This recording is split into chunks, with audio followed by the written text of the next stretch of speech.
Hi, I'm Simon Harvey. I'm from Ivory Egg.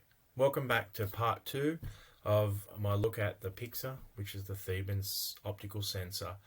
So if you watched part 1, we had a look at a bit of the overview of the product. In part 2, we're going to dive right into the ETS applications and try and have a little bit of look at, see what it means. So right here on the first grade settings page, we can kind of put in the height of the sensor, and this greatly affects the size of the detection area. But we can also do how sensitive the sensor is, and all this can be all done through the app as well. So it's probably nicer through the app, and that'll be part of part 3. We can define our zones. We can do things like if we have a night mode or activate security mode. Security mode means that no one else can get to the ThePixa through the Bluetooth app. Define the room definition. So there's different kind of algorithms depending on if it's a standard room or if it's a meeting room. If we want to send the temperature on the bus, we tick it there. Okay. So diving into zone 1, we can have a look here and we can name the zone of exactly what it is. So it might be the window zone. The type of mode, it can be a master and slave. So it's really important with sensors that we have masters and slaves. The type of master mode it can be parallel switching, individual switching, or it's got this really cool effect called the aura effect. So the aura effect actually acts like it follows you around the room once you move from sensor to sensor, where you were dims down and where you're coming to dims back up. So we have that real aura effect of an aura around the person that's walking around that room, which is really nice little feature there. Activate the light function part of it, the HVAC function of it, and the occupancy room part of it. And we get these sub-menus then. So we click on the light sub-menu. This can be used to switch lights on and off, or it could be used to constant lighting control, also known as daylight harvesting.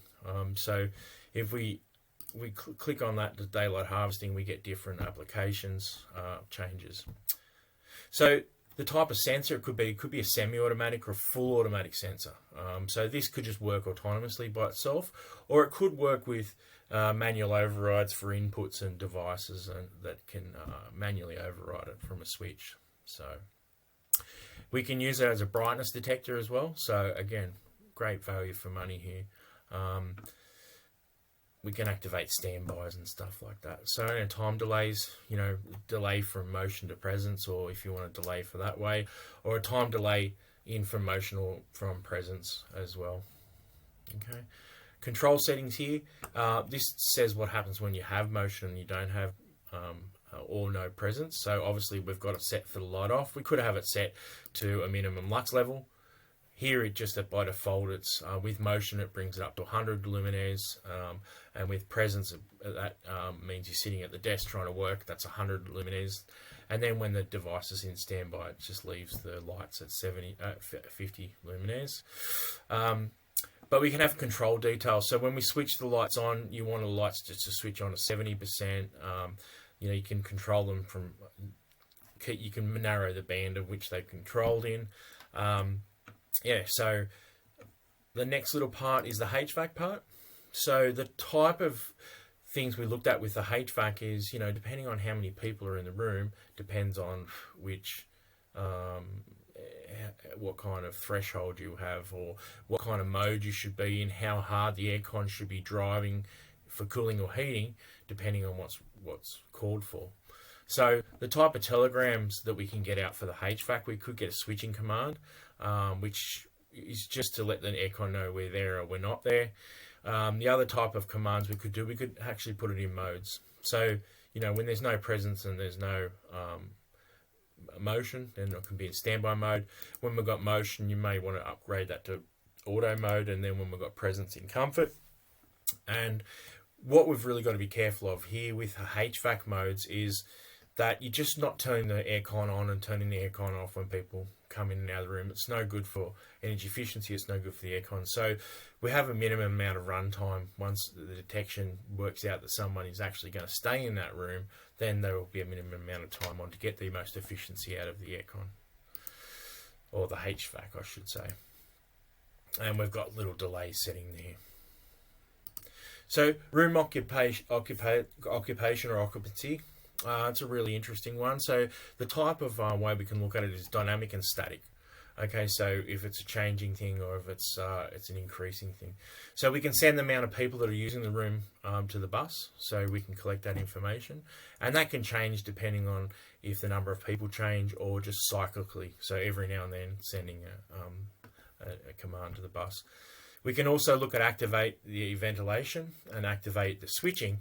This is all people dependent, so we can activate switching things on or activate the ventilation depending on how many people are in the room. So we look at ventilation. We can say we can set different thresholds. I'm going to show you that in a sec, and what it means for, say, fan speed or for modes on the ventilation, and what type of thresholds we are. So when I go back to that main page where we were at before, we get a choice of having 2 or 3, 1, 2 or 3 thresholds, and the time delay changing. So this is a really interesting part here.